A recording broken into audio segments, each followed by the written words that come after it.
Okay, so first thing we saw is it's positive between 0 and L. Well, had to clarify what is positive between 0 and L. Okay? Well, this is positive between 0 and L. Which means what? On the graph, it means that the slopes are going to be positive between here and here. And then we extend and say, well, then clearly the slopes are going to be negative between here and here, right? So we can kind of make a meta comment here.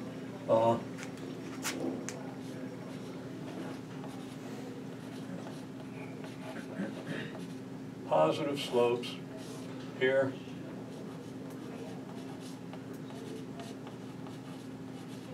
Negative slopes here. Again, when you look at more complicated functions, those are questions you got to ask, right? So you know if we happen to draw a negative slope for the direction field somewhere between here and here, we're doing the wrong thing. They've all got to be positive, okay? And here they've all got to be negative. And that's pretty obvious from the picture here that that's kind of what you expect, right? And for this simple function, informed by this graph, okay, we've got that. Okay, well, now, what more can you say then? What's going to happen to slopes as we go from here to here?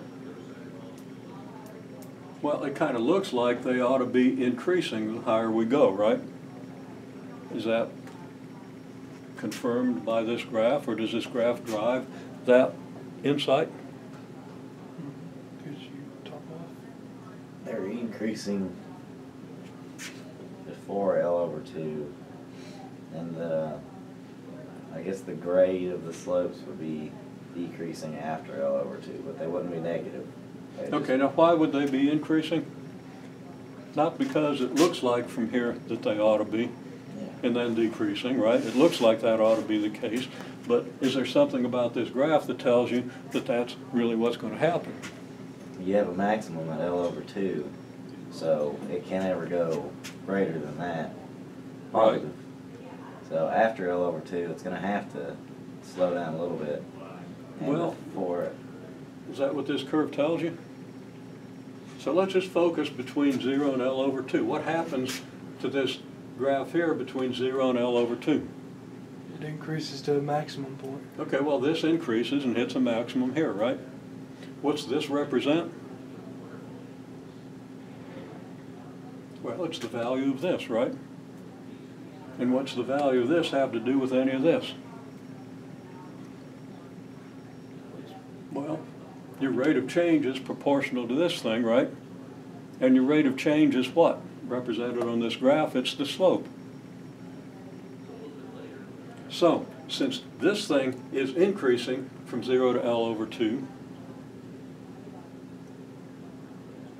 the rate of change is increasing from 0 to L over 2. Means as you go from 0 to L over 2, your slopes have to increase. Okay?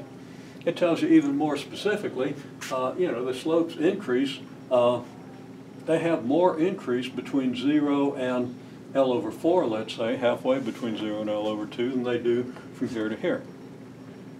Okay? So between 0 and L over 4, you get most of your increase, 3/4 of it, just by the nature of an x squared graph. So here's L over 4. So at L over 4,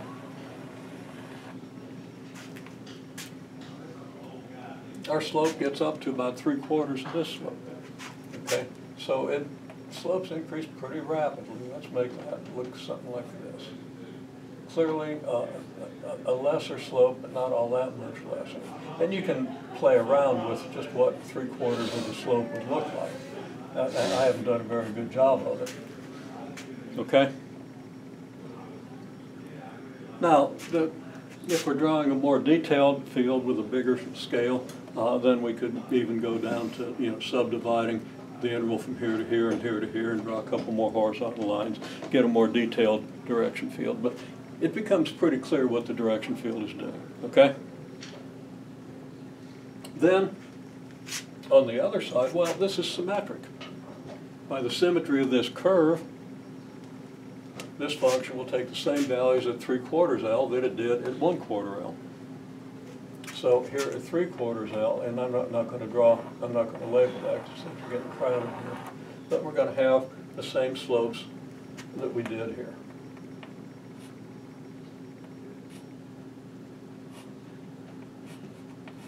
I'm not drawing these as accurately as I'd like, but we still get the idea. Okay? Then beyond here, things start dropping off rather rapidly. Okay? And the slopes go negative. You're not going to have to go even a 1/4 L before your slopes well,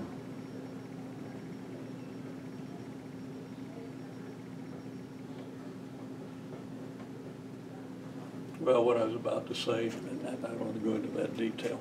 Okay? You can think about how a quadratic function changes between 1/2 L and L, between L and 3/2 L, and so forth. Okay? But beyond here, you have still large negative slopes. Not as large, and we don't really need to draw too much more detail up there unless we have some reason for requiring it. Because now we can draw our solution curves, okay? So let's try to draw a solution curve.